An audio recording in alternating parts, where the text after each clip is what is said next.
চতুর্থ শ্রেণী বাংলাদেশ ও বিশ্ব পরিচয়। তো আজকে আমরা সমাধান করব অধ্যায় 7-এর। দেখো পৃষ্ঠা নাম্বার 49।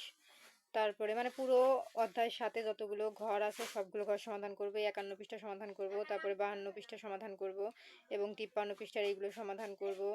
তারপরে দেখো এই যে 54 পৃষ্ঠায় যা আছে এগুলো সমাধান করব।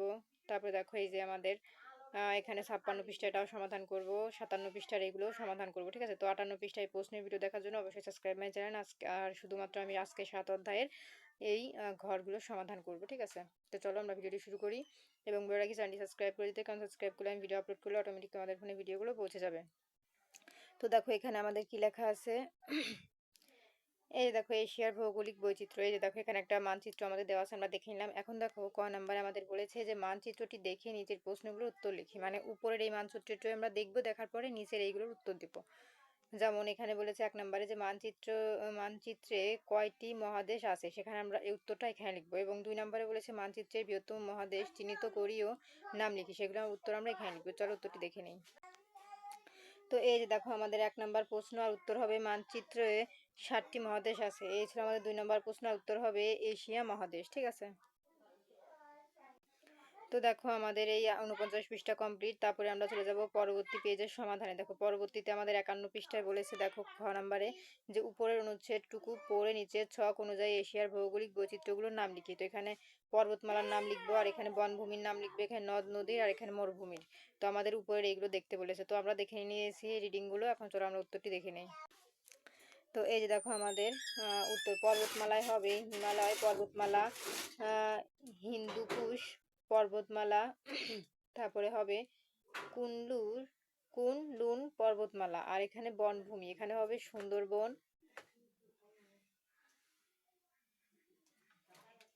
তারপরে এখানে বসবে হিমালয়ের পাইন বনভূমি, বর্নি রেইন ফরেস্ট, আর এখানে হবে নদ নদী। নদ নদীর এখানে কি বসবে ইয়াং সিকিয়াং সিন্ধু ব্রহ্মপুত্র, আর এখানে মরুভূমিতে হবে আরব মরুভূমি, গোবি মরুভূমি, থর মরুভূমি।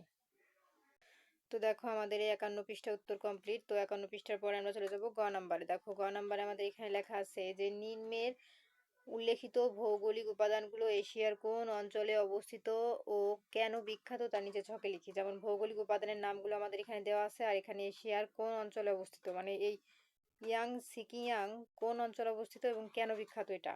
আবার এটা এই সুন্দরবন কোন অঞ্চলে অবস্থিত এবং এই সুন্দরবন কেন বিখ্যাত, সেটা আমরা এই ঘরে লিখবো। তো চলো আমরা প্রত্যেকটি উত্তর দেখে নিই।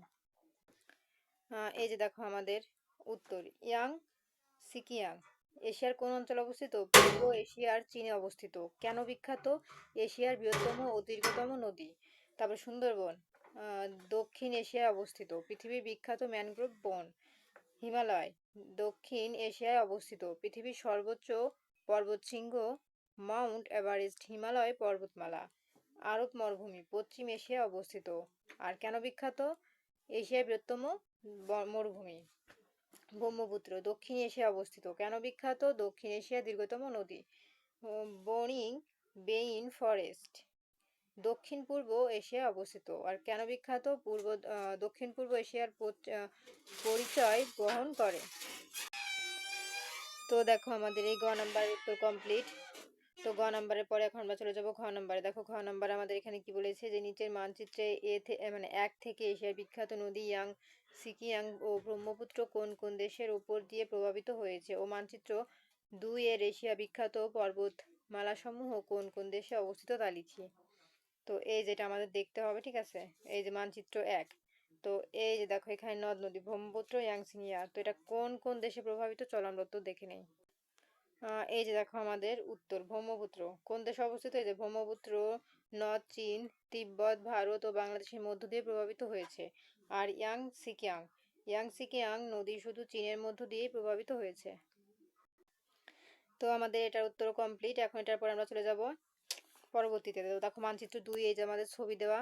এখন মানচিত্র 2 এ হিমালয় কোন দেশে অবস্থিত আর হিন্দুকুশ কোন দেশে অবস্থিত, সেটা আমরা এখানে লিখবো। চলো উত্তরটি দেখে নেই।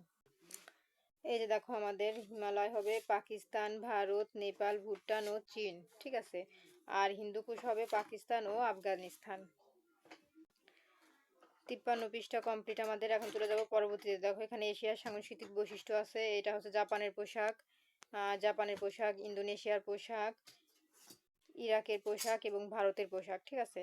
তো দেখো এখানে আমাদের ক নাম্বারে বলেছে যে উপরের ছবির পর্যবেক্ষণ করে আমাদের পোশাকের সাথে অন্যান্য দেশের পোশাকের যে মিল অমিল তা লিখি। তো এখানে আমরা মিল লিখবো আর এখানে আমরা অমিলের কথাগুলো এখানে লিখে দেবো। তো চলো আমরা উত্তরটা দেখে নেই।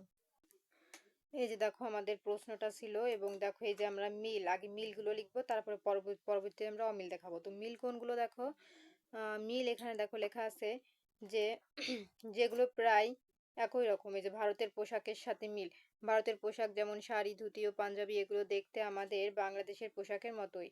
তারপর এখানে বলেছে ঢিলেঢালা পোশাক, বাংলাদেশ, ভারত, ইন্দোনেশিয়া ও ইরাকের অনেকেই আরামদায়ক ও ঢিলেঢালা পোশাক পরে, যেমন শাড়ি, পাঞ্জাবি বা লম্বা জামা।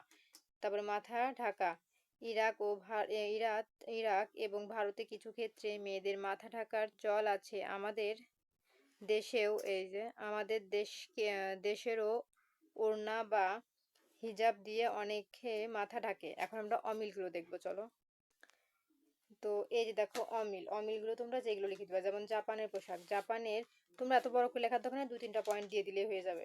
এই যে এর মধ্যে থেকে যেমন এইটা এই 3টা পয়েন্ট দিলেই হয়ে যাবে, এত দেওয়ার দরকার নাই। তো আমি এটা ব্যাখ্যাটা বলে দিই। জাপানের কিমোনো পোশাকটি আমাদের শাড়ি বা পাঞ্জাবির থেকে পুরোপুরি আলাদা, পরার নিয়ম ভিন্ন এবং এর সাথে একটি মোটা বেল্ট ওবি ব্যবহার করা হয়। তোমরা চাইলে এইটুকুও দিতে পারো, আবার কেউ চাইলে যে এইখান থেকে এতটুকু দিতে পারো, ঠিক আছে। তো আমি আর বললাম না, এতটুকু দিলেই এনাফ। 54 পৃষ্ঠা কমপ্লিট। এখন 54 পৃষ্ঠার পরে চলে যাবো আমরা পরবর্তী পৃষ্ঠা। দেখো পরবর্তী পৃষ্ঠা নাম্বার হচ্ছে আমাদের 56। দেখো 56 পৃষ্ঠা এখানে আমাদের বলেছে যে খ নাম্বারে যে পূর্বের পৃষ্ঠার তথ্য আলোকে এশিয়া সাংস্কৃতিক বৈশিষ্ট্য উপাদানগুলো নিচে ছকে লিখি। তো এই যে দেখো আমাদের নিচে একটি ছক আছে, এখানে বলেছে এশিয়ার সাংস্কৃতিক বৈশিষ্ট্যের উপাদান। তো এখানে আমরা উপাদানগুলো লিখবো, চলো উত্তর দেখে নেই। এই যে দেখো আমাদের উপাদান ধর্ম, খাদ্যাভ্যাস, পোশাক পরিচ্ছদ, ভাষা, এই কটা লিখে দিবা উত্তরের মধ্যে। তো এর মধ্যে কি কি বসবে আমি কিন্তু উত্তর তোমাদের দেখিয়ে দিয়েছি। এখন আমরা চলে যাব পরবর্তী পৃষ্ঠা। দেখো আমাদের এখানে পরবর্তী পৃষ্ঠায় গ নাম্বার লেখা আছে উপরে কোনটি কোন অঞ্চলে এর কিসের সাথে সম্পর্কিত তা নিচের ছকে লিপিবদ্ধ করি। যেমন উত্তর এশিয়া, এদের ভাষা আমরা এখানে লিখবো, এদের খাবারে কি কি সেগুলো লিখবো, এদের পোশাক কেমন সেটা এখানে লিখবো। তারপরে দক্ষিণ এশিয়া, এদের ভাষা কেমন, এদের খাবার, এদের পোশাক সব আমরা এক একটা করে লিখবো। তো চলো উত্তর দেখে নেই।